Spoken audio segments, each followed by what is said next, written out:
Et puis un invité dans cette édition d'information, monsieur Obori Jean-Baptiste. Bonsoir, monsieur.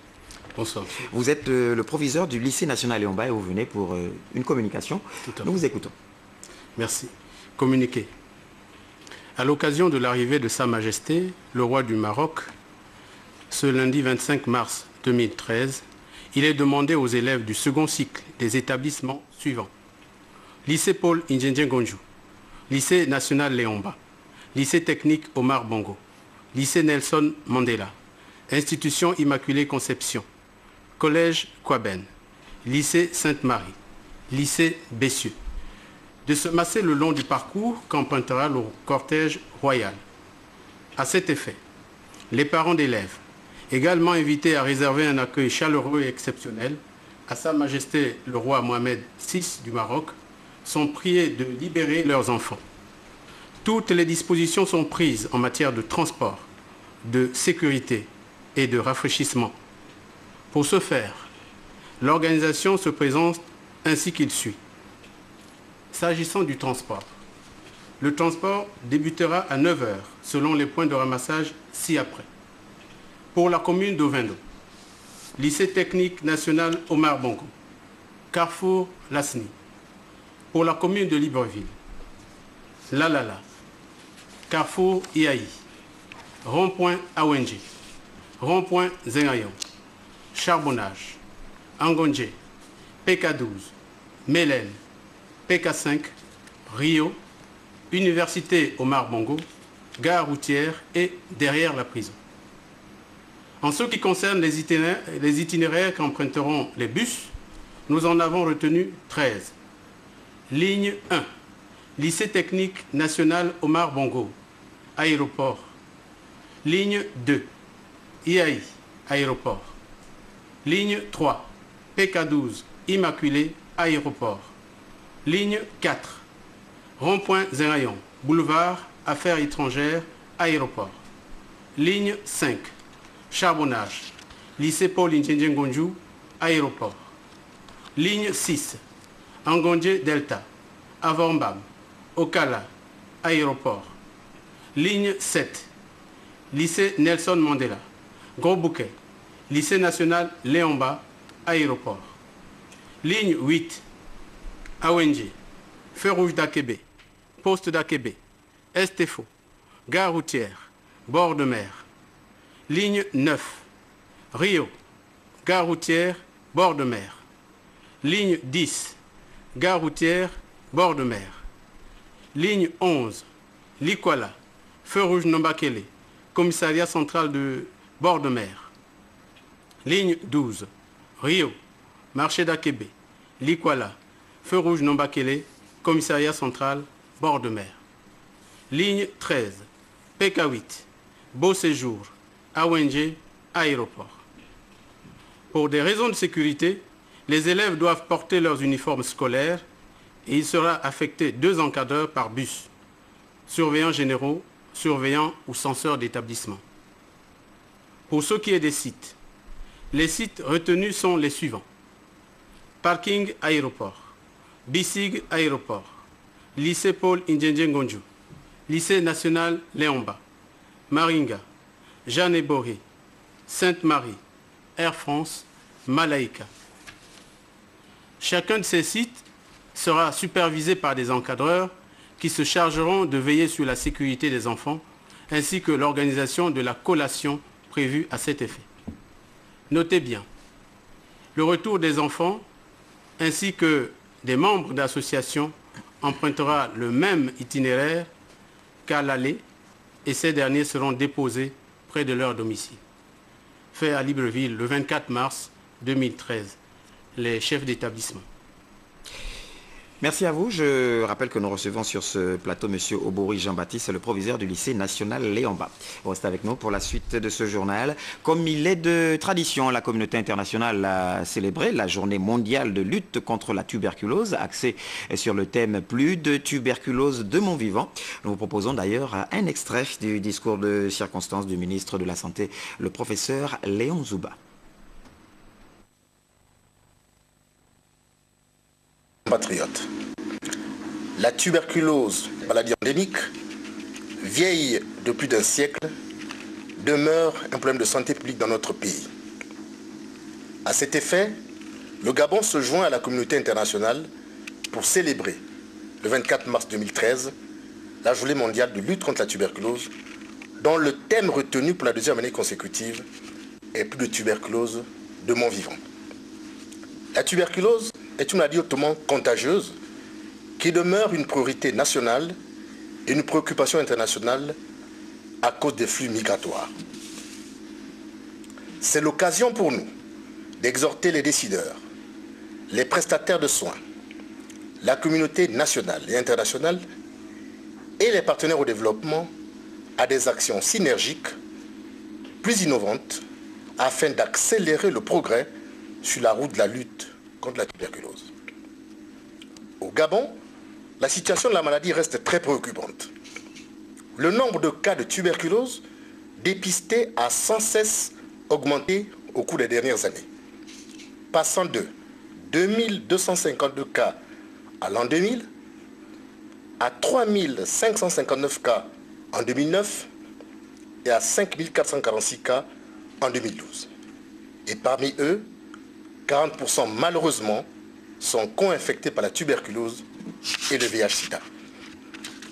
En dépit des efforts consentis par le gouvernement en matière d'accès aux soins par l'immatriculation de la CNAMGS et à travers le programme national de lutte contre la tuberculose qui offre gratuitement des médicaments spécifiques de cette affection, nous sommes confrontés aux mêmes difficultés que les pays de la sous-région, notamment dans la multirésistance observée et dans la prévention que nous devons renforcer. Vous aurez à la fin de cette édition d'information l'intégralité du discours circonstanciel à la journée mondiale de la lutte contre la tuberculose. Un discours prononcé par le professeur Léon Nzouba, ministre de la Santé. Tout comme à la fin de cette édition d'information également, vous aurez le magazine élaboré par la presse présidentielle sur justement les crimes rituels. La proposition de loi portant orientation de la politique de prise en charge de la protection des malades mentaux en République gabonaise, présentée par l'honorable Gabriel Malonga Mouélé à la commission des affaires sociales, des affaires culturelles et de la commission arrive fort à propos. Constat sur le terrain. Nous allons suivre ce reportage de nos confrères de la presse de l'Assemblée nationale. Première, c'était au sortir de mon initiation. J'ai eu l'overdose, ce qui m'a amené ici. Voyez-vous, nous sommes ici à l'hôpital, c'est pour notre bien. Celui qui ne veut pas de son bien, qui fugue, c'est ça, c'est son tort. Parce que normalement, quand on est suivi ici, c'est pour notre bien, pour que nous soyons dans notre famille. Si l'on emploie les statistiques, le Gabon est parmi les pays dont les troubles mentaux constituent un fléau social et de santé publique. Le pic évolutif des maladies mentales sera observé dans la tranche d'âge de 15 à 44 ans. Et selon l'OMS, ces estimations devraient s'alourdir dans les prochaines années avec une augmentation de 50% de maladies mentales d'ici 2020 si des mesures ne sont pas prises. Ici, et quelques facteurs déclenchants énumérés par un psychologue clinicien. Vous voyez, il y a multiples raisons pour déclencher un dysfonctionnement mental chez un individu. C'est-à-dire que la personne décompense, devient fou, comme on le dit vulgairement. Je vais vous donner quelques exemples que tout le monde connaît pour que ça ne paraisse pas trop académique. Si quelqu'un voit un fantôme, c'est-à-dire que s'il voit un fantôme, il peut devenir fou. Si quelqu'un voit une personne en train de se transformer en serpent, il peut devenir fou. Si quelqu'un fait un accident grave, il peut devenir fou parce qu'il y aura une atteinte au niveau de la mémoire, une atteinte au niveau neurologique. Si quelqu'un a un VIH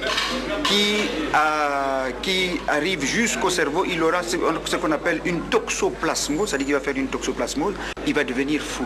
Si quelqu'un a un neuropalu, parce que le palu va aller directement au niveau des nerfs, donc au niveau de la mémoire, il peut devenir aussi fou. Il est donc plus que temps que des mesures soient prises. En tout cas, dans le cadre législatif, la proposition de loi portant orientation de la politique de prise en charge et de protection des malades mentaux en République gabonaise, présentée par l'honorable Gabriel Malonga Mouélé, arrive fort à propos. La loi sur la santé mentale peut donc offrir un cadre de référence pour résoudre les problèmes cruciaux, tels que la réinsertion des personnes atteintes de troubles mentaux, la prestation des services de qualité, l'amélioration de l'accès aux soins, la protection des droits civiques, ainsi que la protection de la promotion des droits dans les domaines du logement, de l'éducation, de l'emploi et de la justice sociale. Des mesures coercitives, convergentes et urgentes doivent être prises et c'est pour cette raison que la proposition de loi portant orientation de la politique de prise en charge et de la protection des malades mentaux en République gabonaise doit être saluée et encouragée. C'est une proposition très intéressante qui vient à point nommé. Je tiens d'abord à saluer les efforts fournis par notre collègue Malonga Mwele. La prise en compte effective de ce texte, la promulgation de cette proposition de loi permettra à l'État et à tous de savoir à quoi s'en tenir. Le seul problème auquel nous pourrons être confrontés, c'est celui de la prise en charge de ces malades qui aujourd'hui sont de plus en plus nombreux et qui sont souvent abandonnés par les familles.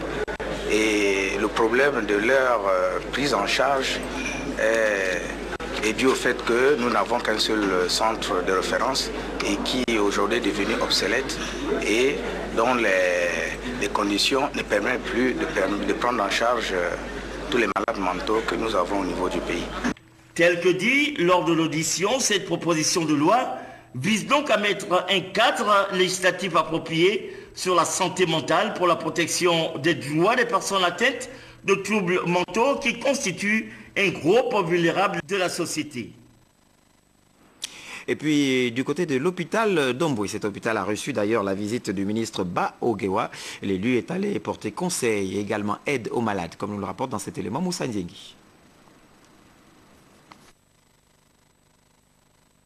C'est dans la commune d'Omboué, au bord du Fernavaz, que les malades du centre médical Onanga Cécile reçoivent au quotidien les soins du personnel du docteur Kissi. Ici, les conditions de travail sont un peu plus difficiles et les médicaments se font rares du fait que les dépôts pharmaceutiques locaux ne sont pas ravitaillés. On n'a pas tellement de matériel, on se débrouille avec. Surtout là, on a eu l'épidémie, là vraiment on travaille vraiment dur. Pour le moment, on peut vous dire que là, on n'a même plus de glucose 500 cc. Donc on se débrouille par nuit pour faire même 20 rotations pour les malades. Il faut charger, surcharger pour au moins faire survivre quand même les patients. Pour améliorer les conditions d'hospitalisation des malades, l'élu du département de Timboué vient de doter plusieurs chambres de brasseurs d'air. Une aubaine pour certains malades qui avaient maille à partir avec chaleur et chikungunya. Au nom de tous les patients du centre médical d'Omboué et de tout le personnel, je vous remercie sincèrement, Excellence, pour votre geste comment louable.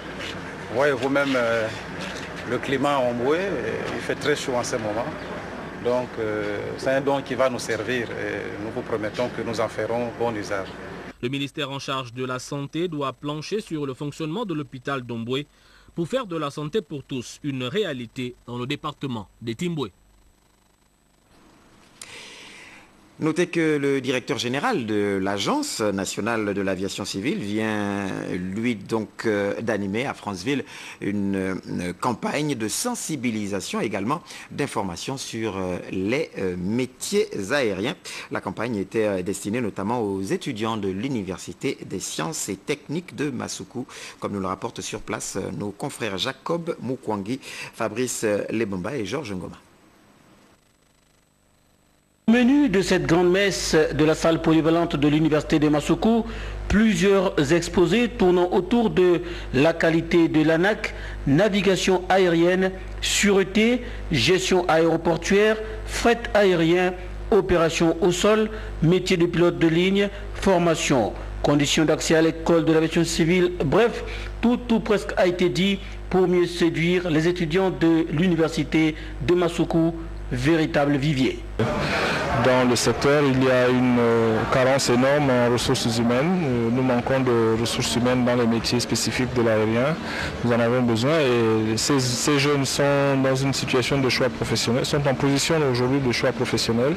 Il était important de leur donner des informations sur toutes les options qui peuvent se présenter à eux, de façon qu'ils ne fassent pas des choix en ignorant un pan de l'activité. Élément dopant, le témoignage d'une ancienne de l'université de Masuku